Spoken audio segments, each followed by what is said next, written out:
Hello, everybody. Welcome in. I'm here with Mayor Doug Stark. How are you today? Very good. How are you? Good. Let's get right into it. What is your vision for our city and how do you plan to achieve it? Well, I really appreciate you doing this, Seth. I really do. That's a question I think an awful lot about.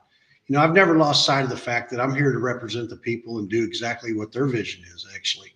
So it's very clear as I go around town and talk to people what their vision is. And they don't mind growth, but they want quality growth. Uh, and in relationship to that quality growth, they also want to make sure that we're growing in an aspect to where we maintain our small town feel. Um, it's been very clear to me as I go around and listen to people, and they keep bringing up the Raymore apartments. They're not in favor of the Raymore apartments. So maintaining our small town feel is paramount, really. Uh, every decision we make in this town, I always ask myself, are we doing what people truly want? It's something that's always on my mind. And one of the things that comes to my mind is the peculiar way interchange. We have one chance to get that right.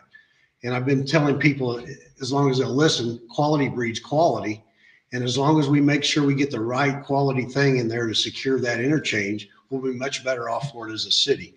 We have a lot of people that come to us, developers and so forth, that are constantly asking us to relax our codes. And one way we ensure this, as your question was, how do we ensure we're maintaining this vision?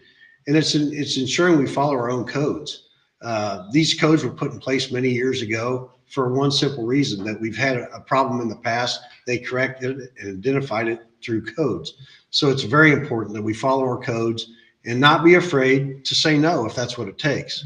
There's things around town that we're constantly dealing with as it pertains to how codes got relaxed in the past, and now it's costing us hundreds of thousands of dollars to try to catch up to these problems. So we just have to do that. Absolutely. How do you see the city's growth evolving in the next few years, and what steps are being taken to manage that effectively? Well, as I say, if I could go back just for a short time, and I also have a personal vision, I would really like to see people get on a page where they embrace their town and they love their town again. So many times we hear of people that are constantly, they have a question of why the city is doing this or why the city's not doing that. And the pothole thing comes to mind right off the bat. If it was our potholes, we would take care of them, right? Absolutely. As much grief as we get, we would absolutely take care of those. So I would just ask people to, love their town again, embrace their town. And if there's something not getting done, ask yourself, is that truly a town issue or maybe someone else's issue? So that's my vision, just to create another, a town that people can embrace and get behind and love again. So you ask about our growth and how we're going to manage it. We've been growing at about a 6% clip over the last several years. And this year we're being told by our bonding company that we're actually growing at about 14%. So wow, that growth is actually coming. And so it's how we manage it from here on out. We have about 500 residential lots in various stages of planning, platted, and so forth. So yeah. The residential's coming. The residential's on fire.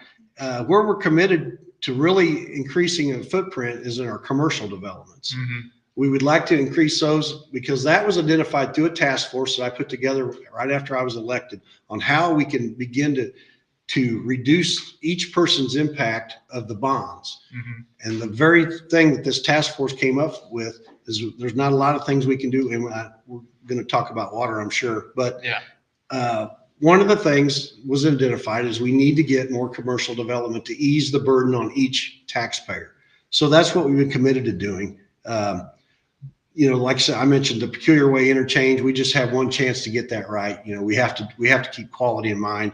The diode venture thing that we announced a couple of months ago, we felt like that would be low impact on our city, yes, and but be high impact on our revenues, which would be a win-win for the residents. Absolutely. So that's kind of where we went with that. And another way, how do we make sure we're growing properly? And I go right back to our codes. We can't be afraid to follow our codes. We must do this.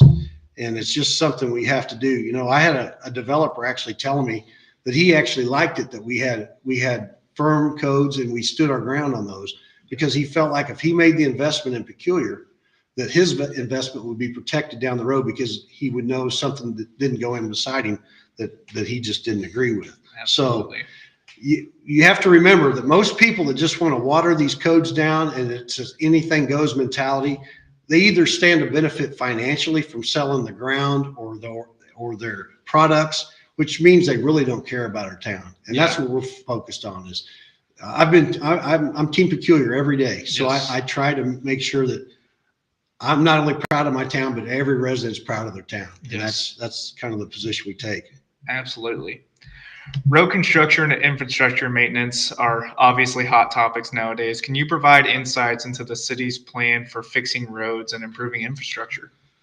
So we get about $150,000 a year from our fuel tax that was Mhm. approved by the voters several years ago. Mhm. It doesn't go very far. 150,000 in today's money is not a big impact as we go roads. We've been fortunate in Peculiar here as of late. We have not a lot. We had about $1 million given to us by the county from the federal government, and that was the American Rescue Plan. Mhm. And so over the last 2 years since I've been mayor, we've done about $3.5 million in road repair. So that's huge. We've done more repairs in the last couple of years than we did previous several years. Mhm. Um, when I was elected, one of the things that we'd been doing as a city is we had the C Highway project was being talked about, but we were also not rat holing, but we were putting money aside to pay for that project. Mhm. So when I got elected, I basically said either let's go forward with the C Highway project, or let's put that money back in the neighborhoods where it belongs, Yes. where we've been taking out of to help pay for that. And as you know, C Highway is nearly complete. With a little good weather, I'm being told it should be complete here in the next 2 or 3 weeks. That's fantastic. You know, we've also paved Suge Avenue, Jamar we paved, East Broadway, Belinda Circle was repaired. And we currently have on the books West Broadway, Summerskill, School Road, and 211th Street is going to be repaired. So we are making repairs as we get the money and we identify our problems. We prioritize those and we're trying to roll through them. But I want to complete those and continue that pattern of taking care of our neighborhood roads. You know, our neighborhoods demand it, and we get a lot of negativity about.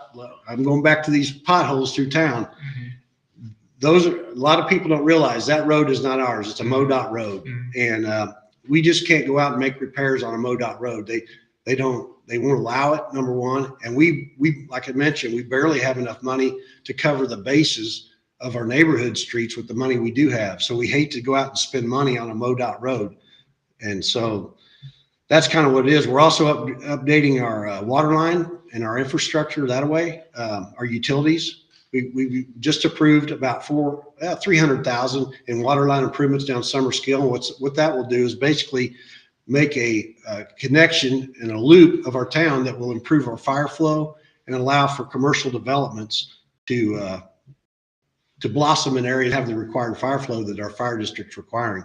So that's only going to help that out. We're remodeling the wastewater treatment plant right now. It's about a $400,000 remodel on the lab itself. So that's currently almost done, the way I understand it. And we've also started design work on the headworks for our sewer plant, which will be about close to a $5 million project once design's done and construction starts. So we're constantly trying to upgrade our infrastructure.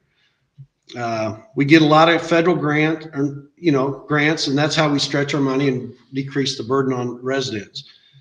One thing I can guarantee people is if I'm reelected, I will make sure that we're spending the money wisely and efficiently. That's just how I operate. So. Yes. Absolutely. Now, the one people came and stayed for, here for, really. Many residents are concerned about the constant high increase in water prices due to revenue bonds. Can you explain the reasons and kind of give them a behind the scenes look on the increases and any plans to address that? Sure. So you're right. That's our number one question I get. As I've been going around town talking to folks, that's the number one thing that comes up. So it's constantly on people's mind. want to tell people that over the last 2 years, we've raised the rate about 2.5% a year, or about 5% over the last 2 years. And if I could, I just want to give a real brief description of our bonds. Our water and our utility bonds are what they call revenue bonds. So that means the revenue from that utility actually goes to pay those bonds. And all those bonds were approved by the taxpayers several years ago. So we have obligations that we have to meet. And one thing that a lot of people don't understand, roughly half of our residents don't even get their water from what I call city water. They're on rural water districts. Mm-hmm. So about half our population is getting their water from those sources. And it was felt like by the city many years ago that the right thing to do was to have the people that are realizing the improvement pay for that improvement. So if you were on a water district and we have applied like a general obligation type bond to you, then you would be taxed not only for your water district, but you'd also be paying a tax for city water improvements. So we just didn't feel like it was right. And a general obligation bond is kind of how we paid for the Peculiar Way interchange. That goes on everyone's property tax. So that's kind of the difference there. So I just want to make sure everyone's aware of that. And what a lot of other cities do that Peculiars chose not to do is they will place these bonds on the revenue, right? As we just talked about, where a lot of cities place it on the property tax as a general obligation bond. So you never see it on a monthly bill. It goes to escrow, and then it goes in with your house payment. So you really never see it. It's kind of an out of sight, out of mind. And Peculiar chose to be more transparent and do it with the revenue bonds. And right now, for instance, like Peculiar, our property tax rate in Peculiar is 83 cents. Where, for instance, Raymor's $1.22, Belton's about $2.04, and West Peculiar Fire is $1.36. So we're much under all of those people with the property taxes. So, as you know, when I got elected, I really thought there was a magic bullet somewhere for our water rates. I really did. And this task force studied this over and over, as we alluded to earlier. And the only way we can do it is to lower the burden on each person on all these bonds, is to increase our commercial development. So that's what we've really been focused on doing. So as we get more people to take bites out of this bond pie, everyone's responsibility becomes lower. So that's what we're focused on. I know my opponents are out telling people that they're going to lower their water rates. In reality, they're just telling people what they want to hear. They really are. It's not the truth. I will tell you the truth every single time. Absolutely. And that's just how I operate. So I just want everyone to know that if we're going to continue to hire people, buy equipment, upgrade our systems once in a while, you have to keep those systems in the black. And the only way to do it is continue the road that we're on, unfortunately. So we got to get those commercial developments up, and that's what we're focused on doing to get that burden down on each person. So absolutely. The new obligatory bond for the police department has garnered some attention. Why is it crucial for the city, and how will it benefit the community? So it very much is crucial. As I said earlier, we're growing about a 6% clip every year, and our PD has to grow with it. The fact of the matter is we've just simply outgrown our building. Mm-hmm. And one of the most important things we do as a city is public safety, and they're just out of room. They just really are. So if we're going to keep our professional and dedicated staff, we have to put them in a purpose-built building. And it's not only safer for our officers, it just makes a much better environment. We'll have storage. Like, for instance, there will be a sally port on this new building where the police can actually pull in, shut a door, escort someone into a holding cell. And it's much safer for the officer. It's much more private. To where now we're parading them across the parking lot. There's always a chance that someone doesn't want to go into that jail, and they could, so it's just a much safer. And for me, the biggest deal is officer retention and recruitment. Yes. We can't continually spend thousands of dollars training these people, hundreds of hours training these people, just to get them spooled up to where they'll go to another agency with maybe a more desirable facility. So we have to be focused on that. I've been in the fire service. I've been a career firefighter for 30 years. And right now is the toughest environment for hiring police officers and firefighters that I've ever seen. So we have to do little things. And a new facility would go a long way in making sure we keep our highly trained and it's just the camaraderie at our police department's off the chain right now. Yes. That's a tribute to our police chief. It truly is. Yes. So I say we can't afford to wait, because even if we did wait, if this thing was passed today, we're still looking at probably a year and a half to 2 years to actually realize that facility. So the longer we wait, it just keeps pushing that down the road farther and farther. But the time we design it and build it, you're probably looking at 2 years away. So we just have to do it. If we're going to stay on the cutting edge with our police department, we have to do that. Well, Mayor Stark, I appreciate your time. One thing I wanted to follow back on is you kind of started to touch on it. What does peculiar mean to you? It means everything. I've been Team Peculiar ever since I moved here. One of the first things I did when I moved here was the fire department came to me and said, "Hey, we're looking for volunteer firefighters. Can you help us out?" I immediately joined the fire department. I've always just stepped up and did what my community needed. So not only was I a firefighter for over 11 years at West Peculiar Fire, and I rose to the rank of deputy chief. Then it become the city needed help raising money for their parks department, and your family helped many times with the tractor pulls that we did. We went out there, and it was done with the community. Yes. We got all kinds of volunteers, and we put on those tractor pulls and raised money for the city to benefit their parks. And I've raised my family here. They graduated, from RAPEC. So it means a tremendous amount to me, my town. I take it personal when some of this negativity on Facebook, I take it personal because I know how hard we've worked trying to improve things around town, and just the amount of work that I've put in, not just me, it's families like yours that put in to truly make a difference.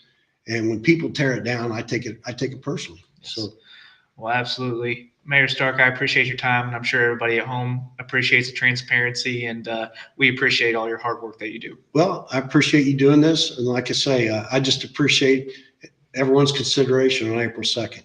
All righty. Thank you, sir. Thank you.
Hello, everybody, and welcome back. I'm now here with City Administrator Mickey Airy. How are you today, sir? I'm doing very well, Seth. Thank you.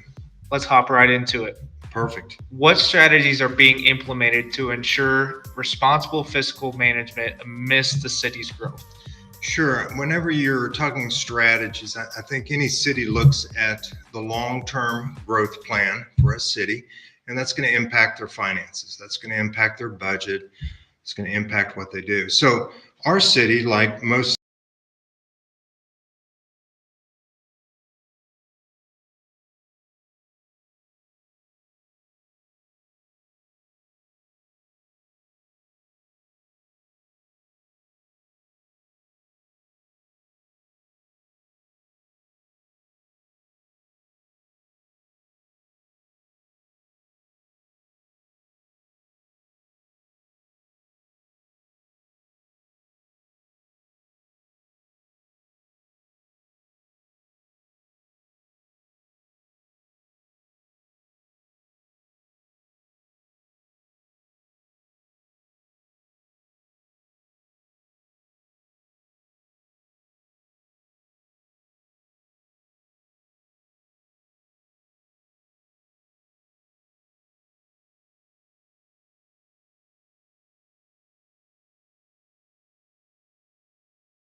We're back here with Mickey Airy. Sorry for the technical difficulties, and thank you to our technical staff.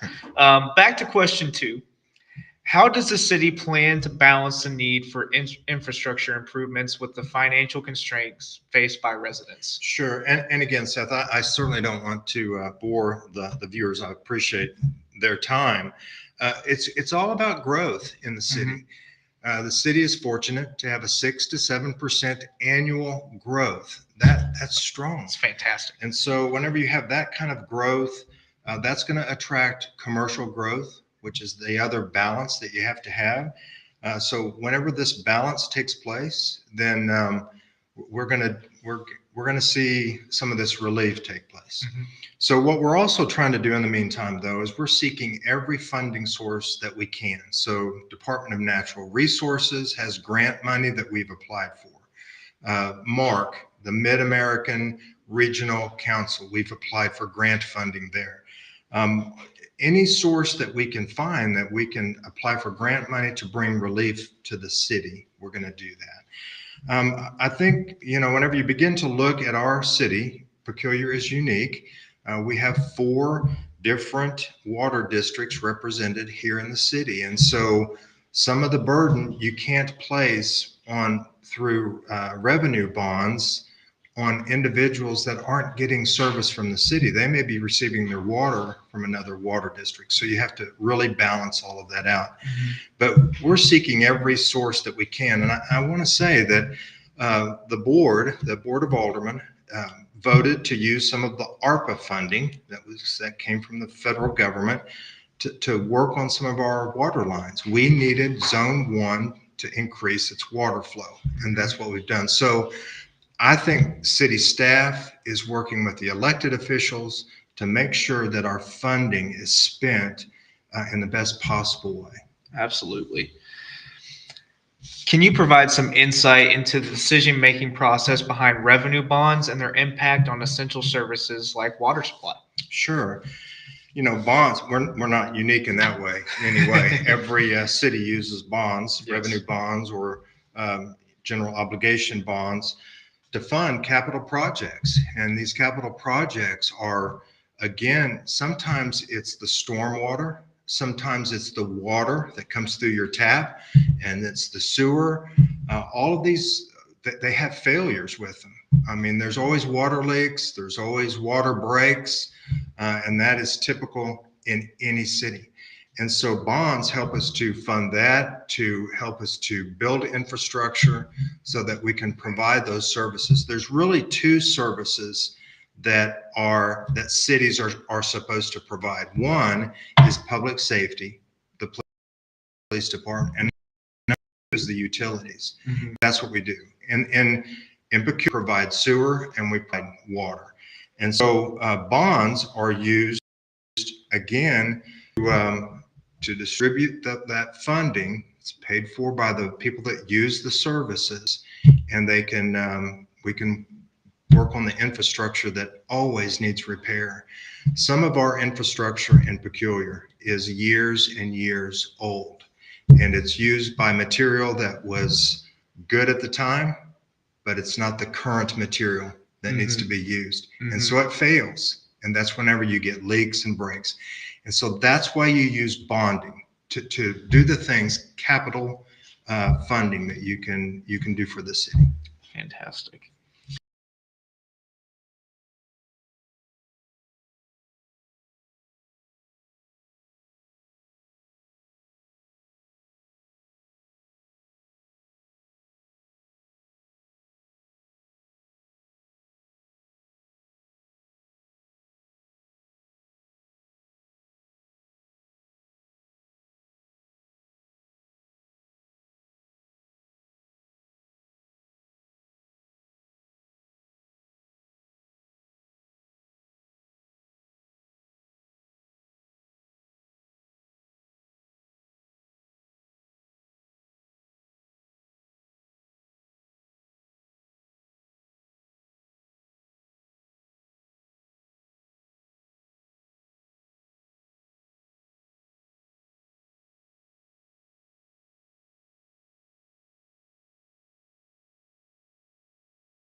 meetings.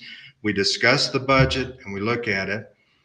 Whenever I arrived just over 2 years ago, I encouraged the Board of Aldermen to change ordinances so that we would have a finance committee that's represented through the Board of Aldermen. So 2 of the Board of Aldermen appointed by the mayor sit on the finance committee, and we meet once a month, and they look at the check register, they look at the budget, they can ask any questions, they see the revenues that are coming into the city. They kind of go, they go down in the weeds of the finance report.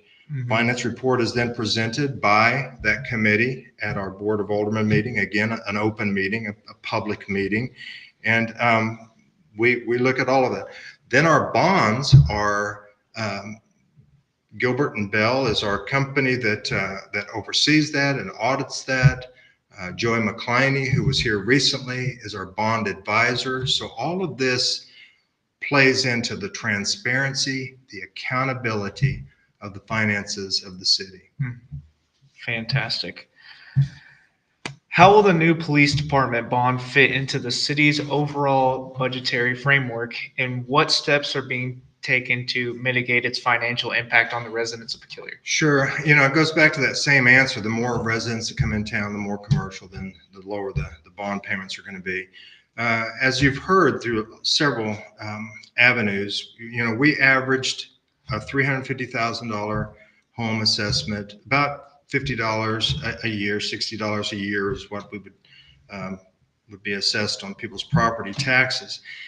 Again, the more people that come into town, the more that we will see that reduce, and the term on that would reduce. Mm-hmm. I do want to say, Seth, the bond, we're asking for a $4 million bond. That's a big ask. It really is. But we have tried as a staff to present to the elected officials a very tight budget. We want to build a police department that meets the needs of our police, that meets the needs of our community, but it's well within the means of what we need to spend. So yes, we're asking for $4 million, but the initial cost estimates that came to us are below that amount. And so we'll do what we can to build a building within reason to be the most cost effective that we possibly can. And that's what these bonds are for. They'll be paid for as our community continues to grow. Mm-hmm. What we don't want to do is we don't want to sit on a project and just let it sit there. Yes, absolutely. And one thing I want to wrap up on is, you talked a lot about unity and transparency. Mm-hmm. And the goals and the futures you kind of alluded to piece by piece for Peculiar. Where do you see Peculiar's future going? And do you see a good growth? And what kind of growth do you see coming in the future? Absolutely. I think Peculiar has a very bright future. We've had a tremendous past, and I think now we're there. We want to keep that small town feel, but we want to continue to grow, and we don't want to miss any opportunities. You've heard Mayor Stark talk about the quality of growth, and we certainly endorse that. So I believe what we have in front of us is a lot of opportunities. We have 2 great interchanges. We have commercial developers that are looking at us with things like announcing Diode coming to town, a hyperscale data center. That's created interest. We've renewed our membership with Kansas City Area Development Council, which is an economic development partner. We're talking with the Missouri Department of Economic Development. We have a lot of green space, develop space that can be developed, and there's a commercial interest in all of that. Mm-hmm. And so we have a bright future. But we just want to do things right. We want to keep that small town feel, but we want to have quality businesses come to town. And I believe we're on the right course. Things like Route C, and I know it's been a process, but when we develop roads like that, we've done some work on Broadway. We're scheduled to do some more work on Broadway. Those are our downtown areas. Yes. And when you have that kind of development, you have interest in your community, you're going to see growth, quality growth. Absolutely. Well, Mickey, I thank you for your time, and thank Seth, you for thank joining you us. very much. And thank you for doing this.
Welcome back, everybody. I'm now here with Alderman Chateau. How are you today, sir? Good. Fantastic. As a representative of the community, what are your priorities regarding city development and progress? Being transparent and accountable to the citizens by providing access and information and opportunities to participate in the processes. For example, encourage citizens and residents to attend the public meetings, reach out to your local alderman, contact them the city office for that. It's also on their website. It has our information on there. You go on there, you got a phone number, you call, leave us a message, it sends us a voicemail, and then we can get back to you if you have any questions. Support collaboration between public and private sectors to create economic environment with quality services and infrastructure essential to the city needs. Being a member of the city council allows me to assist in prioritizing development options and improvements by identifying urgent matters first and then alignments within the city budgets and plans. Also engaging with community members to create safe neighborhoods by encouraging residents to come together, build relationships integrated through inclusive programs, events, public gatherings, and identify concerns. Lastly, supporting the city employees to provide who's providing tools and innovations to allow the capacity to do their jobs. Fantastic. How do you advocate for the interests of residents in addressing road construction and infrastructure concerns? That's obviously a hot topic, but how can you go about advocating for that? Is there a process? How does that go along? Yeah, it's a very hot topic. First, you establish trust by being respectful, honest, and responsive to residents' concerns. Secondly, inform the residents on the opportunities available to share their concerns. Residents are encouraged to access the city website, meeting agendas, attend public meetings, and contact local aldermen. Keep residents informed about construction plans, timelines, potential impacts or delays. Those are also usually updated on the city website. Mm-hmm. Lastly, it is important to seek feedback from residents on the communication process to ensure the channels are presenting clear messages on the construction updates. What role do you see the city council playing in addressing the challenges posed by revenue bonds and other financial matters? It's important for residents to understand what revenue bonds are and to be informed on how these are used within our cities. Revenue bonds are a type of municipal bond that's issued by government entities to finance public projects such as utilities, infrastructure projects, transportation systems. Residents that want to know how the city is using the current revenue bonds or potential future bonds can contact City Hall as information that's open to the public, or again, contact your alderman or your mayor. Mm-hmm. As far as financial matters, the approved city budget can be accessed on the website, which the city council's role is to provide support to stay within the budget guidelines and as little impact as possible to residents. Aldermen review bids for the projects and select the best option for the city. Can you share your perspective personally on the importance of investing in public safety and the necessity of the new police department? Sure. New police department will help with recruiting officers. Right now, they're having trouble. It's a hard market nowadays. Police officers, firemen, they all want something shiny and new. You know, they don't want to go to these old. So it's going to help recruitment. It's going to provide safety for the police staff, prisoners, and the public.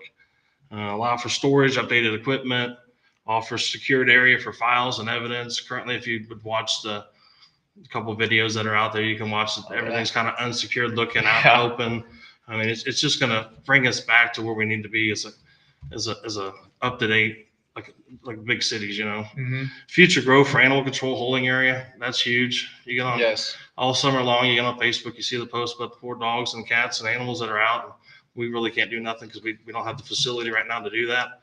So getting new facilities, we can take that back in eventually, and then be able to help the citizens get their animals back. As the city continues to grow, it's essential to provide effective public safety.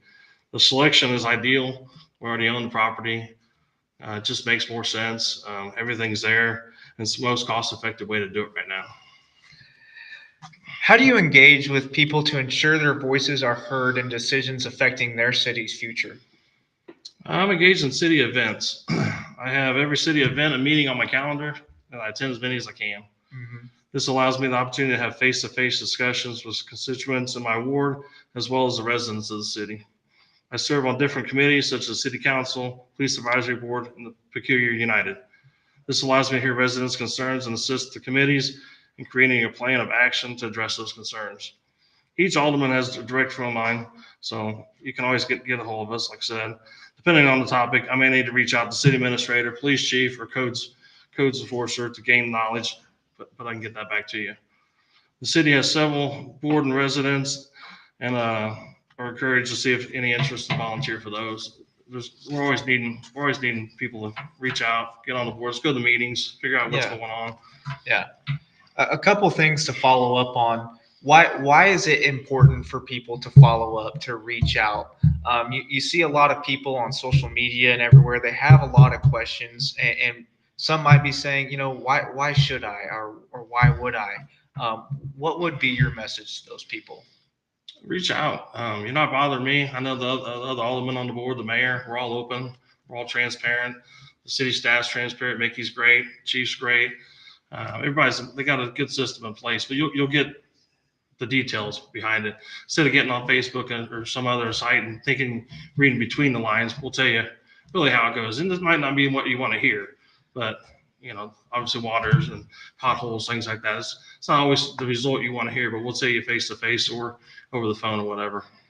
There seems to be a lot of camaraderie with the staff and everybody we've talked to today, and a lot of excitement for the growth of Peculiar. What is the meaning of Peculiar to you and the people of Peculiar? What does their future and this city's growth mean to you? Right now, everything. It's my home now. I've lived in South Kansas City. I lived in Prairie Village, and about 5 years ago, I came here, and it's home. I plan on staying here. So I'm now deeply rooted being on city council. I care about things. In the past, I just didn't. And it's home. It's for my family and everything else going forward. Fantastic. Well, I appreciate your time. Thank you. Thank you for joining us today.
I don't know what to do. Welcome back, everybody. I'm now here with Chief Shepard. And Chief, I just want to say personally, thank you for all that you do in your service. But we appreciate you being here. Absolutely. Glad to be here. Can you share some of the amenities and features that the new police department building will offer and how they will enhance the effectiveness of law enforcement operations? Sure. So overall, it's going to be a building designed for the specific purpose it will be used. No more afterthoughts, no more retrofitting buildings after the fact. It will be designed and built for the purposes of police department and municipal court. It will have an enclosed area for officers to bring in arrestees, bring them into the facility in a safe manner that's safe for our officers. We'll have cells for those arrestees that were actually designed as cells and not dog kennels. But we will include an animal holding facility in the building so we can resume picking up loose animals again, a service that we've had to stop over the last year or so. So we'll be able to resume that service again, with the ultimate goal being to resume full animal control at some point down the road. The most cost prohibitive part of having an animal control services is having a facility and a place to take those animals. So we would start with that. We would have a professional full-size lobby shared by the police department and the court for citizens to come and engage in business, something we don't have now. We would have empty offices and open spaces that we could expand into the future, because our community is growing and our police department needs to grow with the community now, not later. Yes. Proper and secure evidence and storage for all of our records. And then the courtroom would also double as a multi-purpose and training room where we could have training for our officers and other departments, as well as meetings and so forth from there. But all in all, just a more efficient space for the officers and our civilian employees to work in. Absolutely. How do you envision the new police department strengthening community engagement efforts and fostering positive relationships between officers and residents? Sure. So we believe that a new police facility is the next step in the professionalization of our police department, a process that we've been trying to accomplish for quite some time now. We want to professionalize our department. So if the community wants a professional police force, which I believe it does, with qualified, well-trained officers, then a professional building for the specific purpose is kind of the next step in there. So it's kind of a symbiotic relationship there. Fantastic. Recruiting and retaining qualified officers is essential for a thriving police force. How do you anticipate the new building contributing to recruitment officer efforts and improving the department ability to attract top talent? Right. So recruiting has been a very, very slow process for us. We don't receive many applications, and we actually still have one open position. Law enforcement across the nation is very short just as a profession, but us in specific, we have a hard time attracting applicants.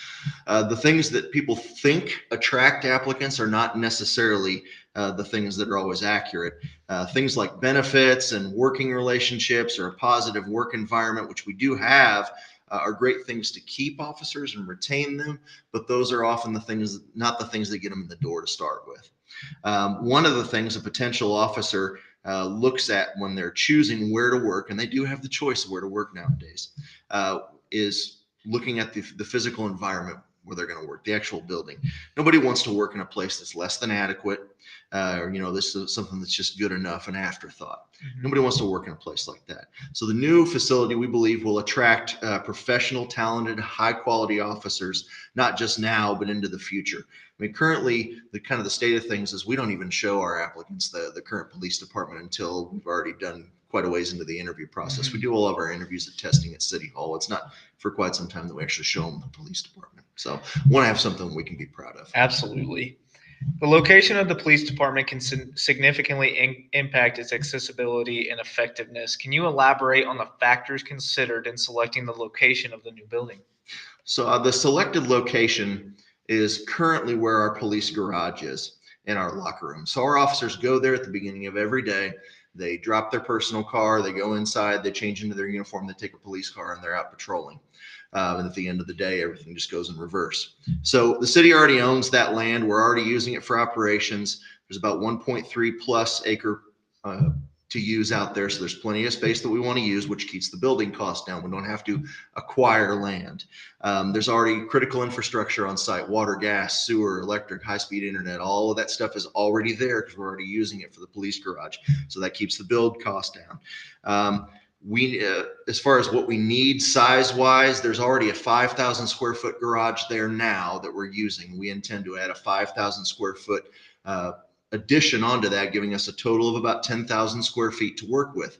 And to build that in any other location in the city, we're not going to be able to do all of the things that we need to do and check all of those goals that we need to meet for the 4 million or under price tag. We're confident we can do it at this location for 4 million or less. And one important point to remember is that although it is not exactly centrally located, it's a mile from the current location, it would still be easily accessible for anyone to come. There would be a proper signage, easy to get to, easy to find. And just because a location is centrally located where our police department is now, that does not mean that's where the police officers are. Our officers are out patrolling. They could be anywhere in town at any given time when a call comes out. Absolutely. What specific challenges or shortcomings have been identified with the current police department building, and how will the new facility address these issues to better support the needs of officers and the community? So we've outgrown the space, plain and simple. Yeah. Our community is growing now. It's Yes. not growing years from now. It's growing right now. Rapidly. And the police department has got to keep up instead of catch up. If we keep up now, we can continue to provide the high quality law enforcement service that we currently provide now and into the future.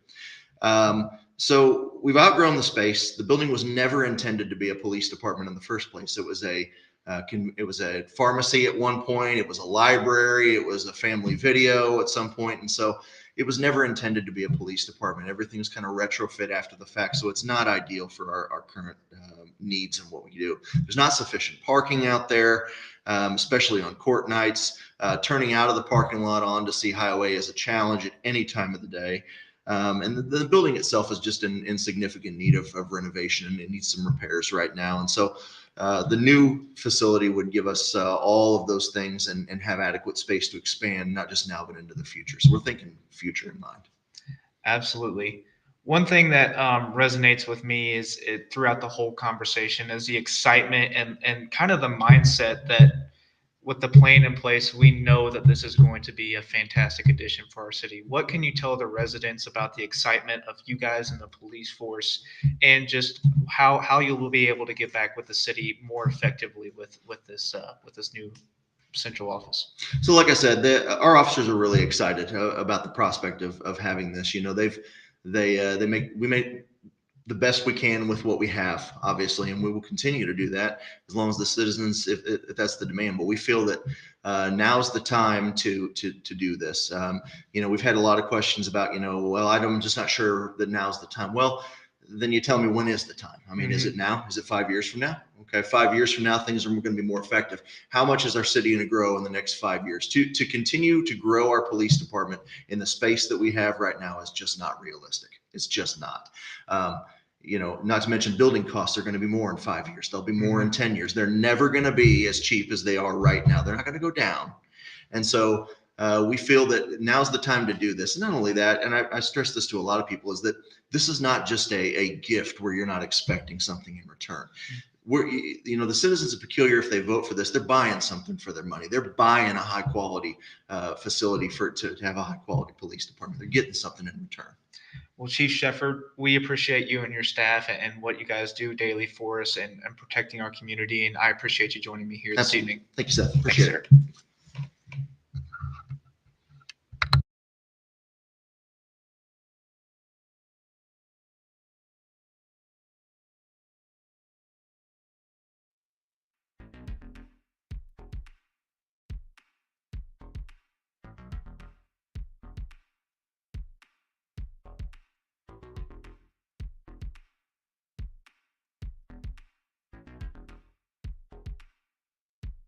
Thanks, sir.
Thank you, everybody, for joining us tonight. I hope that you gained a helpful insight on what decisions and what exciting things we have going on in Peculiar.